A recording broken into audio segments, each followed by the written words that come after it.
নমস্কার আমার প্রিয় পরিবার, তোমাদের সকলকেই জানাই আমার ব্লগ চ্যানেলে অনেক অনেক শুভেচ্ছা ও ভালোবাসা। আশা করি তোমরা প্রকৃতির সৌন্দর্যে সাজিত সুন্দর পৃথিবীতে সকলে খুব ভালো আছো, সুস্থ আছো। তোমাদের কাছে অনুরোধ রইল ভিডিওটি স্কিপ না করে সম্পূর্ণ দেখার জন্য। আশা করি তোমাদের ভালো লাগবে। এবার দেখো বন্ধুরা, আমি কিন্তু ভাত বসিয়ে দিলাম। চালটা কলতলার থেকে ধুয়ে এনে হাঁড়িতে দিয়ে দিলাম। আর এখন দেখো আমি সমস্ত সবজি পাতিগুলো এক এক করে বের করে নিচ্ছি। তোমাদের দাদাভাই সকালে গিয়েছিল বাজারে, তো সবজি পাতি নিয়ে এসছে, ওগুলো এখন আমি বের করে নিচ্ছি। এখন কাটাকাটি করে নেব। আজ হলো শনিবার। আজকে আমি দুপুর থেকে ব্লগটা শুরু করলাম। কাঁচা সবজি কিছুই ছিল না, তাই তোমাদের দাদাভাই সকাল সকাল বাজারে গিয়ে সবজি নিয়ে এসছে। এনেছে বাঁধাকপি, ফুলকপি, টমেটো, বেগুন আর মূলো শাক। এখন সবজির দাম আকাশ ছোঁয়া। জানো তো বন্ধুরা, আমাদের মতো পরিবারে সবজি কিনে খাওয়া খুব চাপ হয়ে যাচ্ছে। চাপ হলো উপায় নেই, কমের কম তো সবজি খেতেই হবে, তাই না বলো? আমরাও সব রকম সবজি চারা জমিতে বসিয়েছি, ওইগুলো কয়েকদিন সময় লাগবে খাওয়ার উপযোগী হতে। সারাদিন কাজকর্ম করার পর যদি একটু সবজিপাতি দিয়ে ভাত না খাওয়া হয় বা প্রোটিন জাতীয় কিছু না খাওয়া হয়, শরীরে একদমই এনার্জি পাওয়া যায় না গো বন্ধুরা। কাজ করার প্রবণতা কমে যায়, জানো তো। তাই যতটা পারি তোমাদের দাদা ভাইকে, ছেলে মেয়েদেরকে একবেলা একটু ভালো মন্দ কিছু রান্না করে খাওয়ানোর চেষ্টা করে যায়। তা বলে প্রত্যেক দিন যে মাছ মাংস রান্না করি সেটা কিন্তু নয়। আমি সবজির কথা বলছি। এই সময়ে মাঠে ঘাটে প্রচুর কাজ, তোমরা তো দেখতেই পাচ্ছ। প্রত্যেক দিন সম্ভব হচ্ছে না গো ভালো মন্দ রান্না করে খাওয়ার। যেদিন যেমন সেদিন তেমন ভাবে চলছে দিনগুলো, জানো।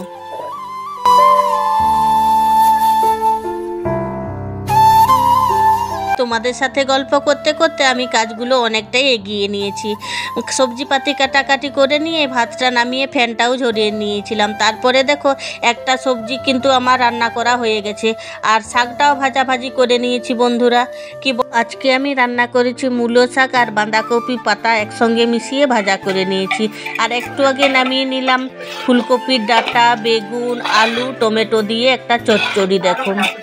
আর এখনও একটা তরকারি উনুনের মধ্যেই আছে, এখনও নামাইনি। ফুলকপি, আলু আর ডিম দিয়ে একটা ঝোল হচ্ছে দেখো। শুভরাত্রি গো বন্ধুরা, এখন বাজে 8:30টার মতন। দেখো কত অন্ধকার লাগছে চারিপাশটা। আর দেখো ছেলে কি করছে দেখো একবার। আর পায়রা দুটোকে দেখো, এইখানে ওদের বসবাস। অনেকবার তাড়িয়েছে কিন্তু কি কোনোভাবেই যেতে চায় না, এইখানেই থাকে। আর এই দেখো ছেলে বসে বসে খেতে লেগে গেছে। লেখাপড়া করে নিয়েছে, তারপরে দেখো খেতে বসেছে। আর ওই যে গতকালকে জামা প্যান্টগুলো আজকে শুকিয়েছে, এইগুলো এখন আমি ভাঁজ করে রাখবো। অতক্ষণ ধরে আমি ভিডিও এডিট করছিলাম বন্ধুরা। আজকে ঠিকঠাকভাবে কোনো ভিডিওই করতে পারলাম না গো। যেটুকু পেরেছি এইটুকুই শেয়ার করব তোমাদের সাথে। গতকালকে ভিডিওটি শেষ করা হয়নি, তাই দেখো আজকে মানে রবিবার দিনের কিছুটা সময় তোমাদের সাথে শেয়ার করতে চলেছি। এখন দেখো আমি উনুনটা লেপালেপি করে দিয়েই পুরো উঠোনটা ধুয়ে নিচ্ছি। আর কি বলো তো বন্ধুরা, এক সপ্তাহ মনে হয় উঠোনটা ধোয়া হয়নি, তাই আজকে ভাবলাম না উঠোনটা ধুয়েই নিই।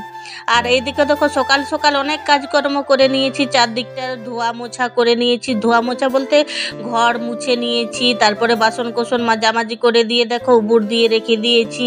আর এখন আমি উঠোনটা ধুয়ে নিচ্ছি।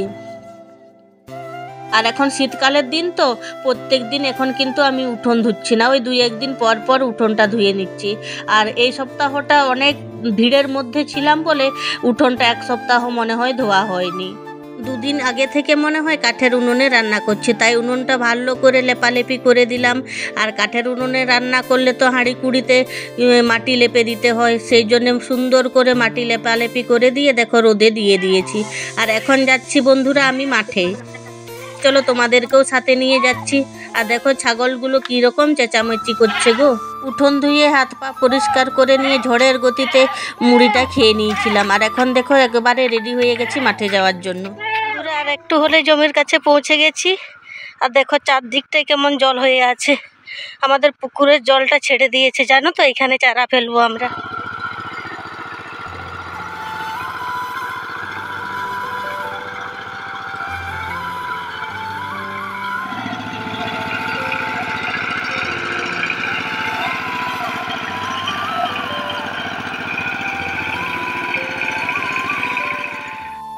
মাঠে এসে না এসে দেখো ধান জড়ো করতে লেগে পড়েছি। আমরা 3 জন এসছি, ছেলে, আমি আর তোমাদের দাদাভাই।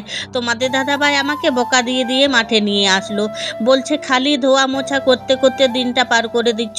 আচ্ছা বলো তো বন্ধুরা, 6-7 দিন মনে হয় উঠোনটা ধোয়া হয়নি, আর না ধুলে কেমন একটা লাগছিল, সেই জন্য আমি উঠোনটা ধুয়ে নিলাম। আর ঘর আর রান্নাঘর আমি প্রত্যেক দিনেই মুছে নিই। উঠোন ধুতে অনেকটা দেরি হলো বলে রাগ দেখাচ্ছে আমাকে। তোমাদের দাদা ভাই আমাকে বকা দিলে আমি কিন্তু হেসেই উড়িয়ে দিই, তখন আর কিছুই বলে না। তো যাই হোক, এই জমিতে আমরাও চারা ফেলবো বলে এত তাড়াতাড়ি হচ্ছি। সবার চারা জমি কিন্তু রেডি করে ফেলছে, আর আমরাও যদি তাড়াতাড়ি না করি, জমি রেডি করতে না পারি, তাহলে সবার থেকে পিছিয়ে পড়বো। এই জন্য তোমাদের দাদা ভাই বলছে এই জমির আগে ধানগুলো আগে আলে জড়ো করে দিই। আর দেখো আমাদের উপরের জমিটা কিন্তু চারা ফেলার জন্য রেডি করে ফেলেছে। আজকেই মনে হয় তোমাদের দাদা ভাই জমিতে জল পাওয়াবে, তারপরে নাঙ্গল করে কাদা করা হবে এইভাবে। আর এদিকে দেখো সমস্ত ধান কিন্তু আলের উপরে তুলে গাদা দেওয়ার মতন করে রেখে দিয়েছি। কালকে মনে হয় নিয়ে যাবে তোমাদের দাদা ভাই কারো গাড়ি দেখে, আমাদের তো কারার গাড়ি নেই। আমাদের এদিকে একটু যদি বেতালভাবে কাজকর্ম করেছো বন্ধুরা, সবার থেকে পিছিয়ে পড়ে যাবে। আমাদের এদিকে রেশারেশিভাবে চাষ করি গো বন্ধুরা, জানো তো? রেশারেশি বলতে যে যত তাড়াতাড়ি চাষের কাজ এগিয়ে নিয়ে যেতে পারে, আর মিলেমিশে বাস করি। তাই আমাদের এই দিকটায় মোটামুটি সারা বছর মাঠে মাঠময় ধান, সর্ষে, সমস্ত রকমের জিনিস কিন্তু দেখতে পাবে। সমস্ত রকমের জিনিস বলতে এই সিজনে যেমন ধান, আলু, সর্ষে, তারপরে সবজি চাষ করা হয়, এইগুলোই এখন কিন্তু আমরা চাষ করে থাকি। মানে টুকটাক সবাই কিছু না কিছু জমিতে চাষ করেই থাকি। মাঠের থেকে এসে দেখো আমাদেরকে দেখে ছাগলগুলো কেমন চেঁচামেচি আরম্ভ করে দিয়েছে। সখীকে আর তার ছেলেকে তোমাদের দাদা ভাই মাঠে দিয়ে এসছে।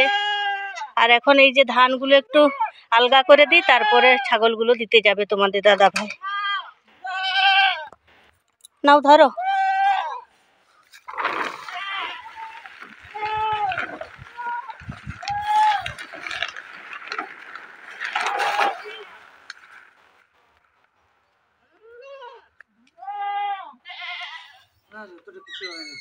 কিছু হয়নি, শুকিয়ে গেছে তো।